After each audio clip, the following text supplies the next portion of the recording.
I'm willing to take full responsibility for the horrible events of the last 24 hours, but you must understand. Our interest in their world was purely for the betterment of mankind. Everything has clearly gotten out of hand now, yes. But it was worth the risk, I assure you.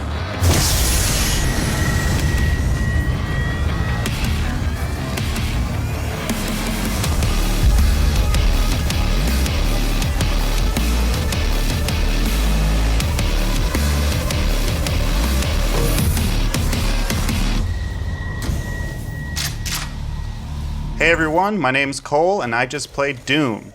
There are some good things about it and also some bad things about it. Okay, for real, so the new Doom game is here, and you might be wondering, how does Doom compare to Doom? Is Doom a fast-paced run-and-gun game, like Doom? Or is Doom a dark, horror survival game, like Doom 3?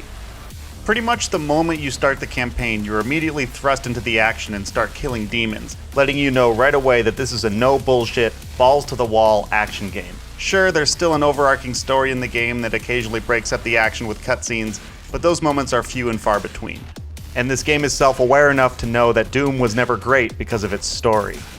Doom is intense, relentless, and unapologetically gory, and it's also a blast to play. Even though Carmack, Romero, and the original Doom team had no involvement in Doom 2016, it's clear that the developers at id Software took a lot of care in making this game fun. They managed to balance the new school with the old school in a way that makes the game feel familiar, but also fresh at the same time. I had a big grin on my face as I decimated wave after wave of enemies using a variety of weapons and finishing melee moves. The player movement is fast and fluid, the controls are tight, and the action is rhythmic and satisfying. You can also see your surroundings without a flashlight, unlike Doom 3. And it's a good thing you can see your surroundings because Doom is gorgeous. The lighting, textures, environments, and effects are all top-notch, and it really shows off what the id Tech engine can do. I was surprised to see how much platforming there is in the game. The jumping and climbing mechanics remind me a lot of the recent Far Cry games, and it works well as a way to make the levels more dynamic and interactive. The music in this game is simply awesome. The soundtrack, composed by Mick Gordon, is as brutal and intense as the gameplay, and adds to the chaos of the action.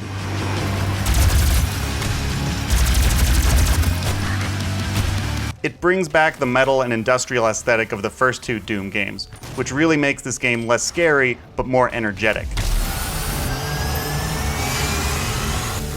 Maybe one of the most overlooked reasons why the original Doom was so good was its abstract level design that encouraged exploration and was chock full of secrets.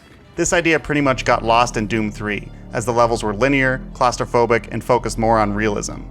It also didn't help that most of the secrets in Doom 3 came in the form of storage lockers, where you had to comb through fake emails in order to find numeric locker combinations. Yeah, it was just as fun as it sounds. I'm happy to say that the level design in the new Doom feels like a return to form. The environments are open and spacious, giving you lots of room to circle strafe around your enemies. The levels may not be quite as abstract as the classic Doom, but they're well designed, non-linear, and encourage exploration. The 3D auto map works well and definitely comes in handy for finding the many secrets in each level. Most of the monsters from the original Doom return in this game, and overall the character models are pretty good modern versions of the demons we all know and love. All of the classic weapons are back as well, including the shotgun, super shotgun, chain gun, super shotgun, plasma rifle, super shotgun, chainsaw, super shotgun, rocket launcher, and perhaps most importantly, the super shotgun. The pistol now shoots lasers instead of bullets, but just like the pistol in the original Doom, you probably won't use it once you pick up any other weapon. There are some welcome new additions to the arsenal as well, and pretty much all of the weapons are satisfying to use in their own way, although I have to admit I pretty much stuck to the same 3 or 4 weapons most of the game. In addition to the classic monsters and weapons, there are a bunch of other things that Doom fans will recognize, such as key cards, color-coded doors, health packs, armor shards, power-ups, secrets, Mars, Hell, space stations, and gibs. Lots and lots of gibs. But Doom 2016 isn't all old school. There are several new changes to the formula that dramatically affect the gameplay.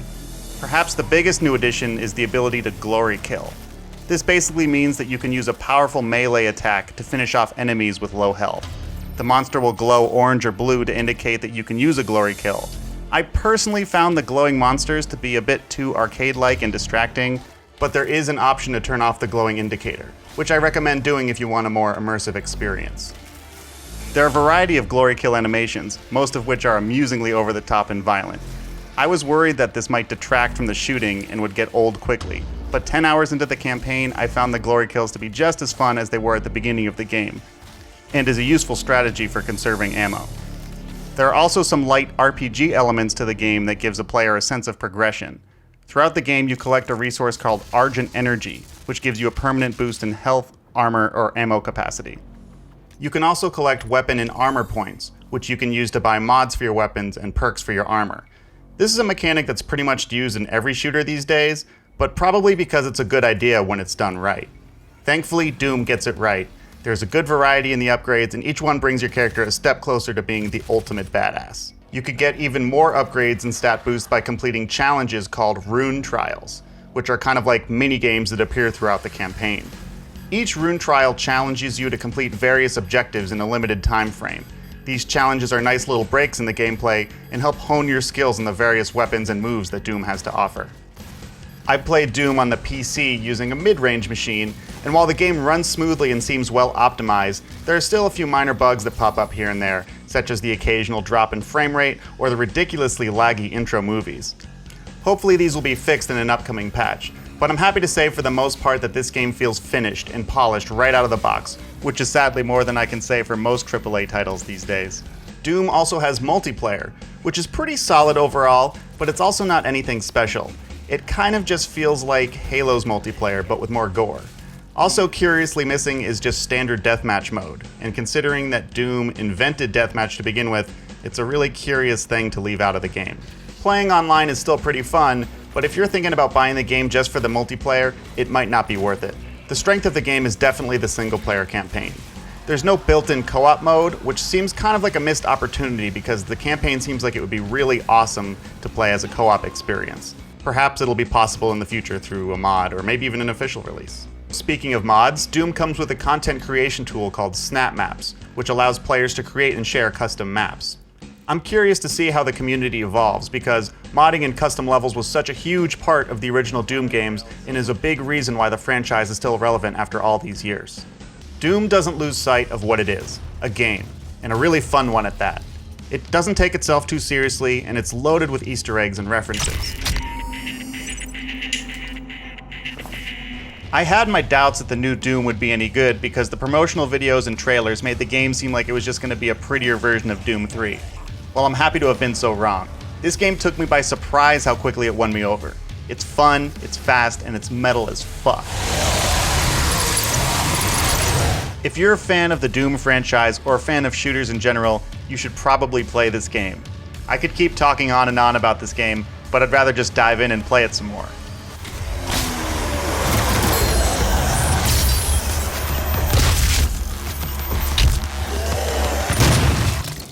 Alright, that's it for the review. Thanks for watching. My name's Cole. If you want to see more of my videos, including a playthrough of the first 2 hours of Doom, check out my Twitch page at twitch.tv/KirkLinden. Peace.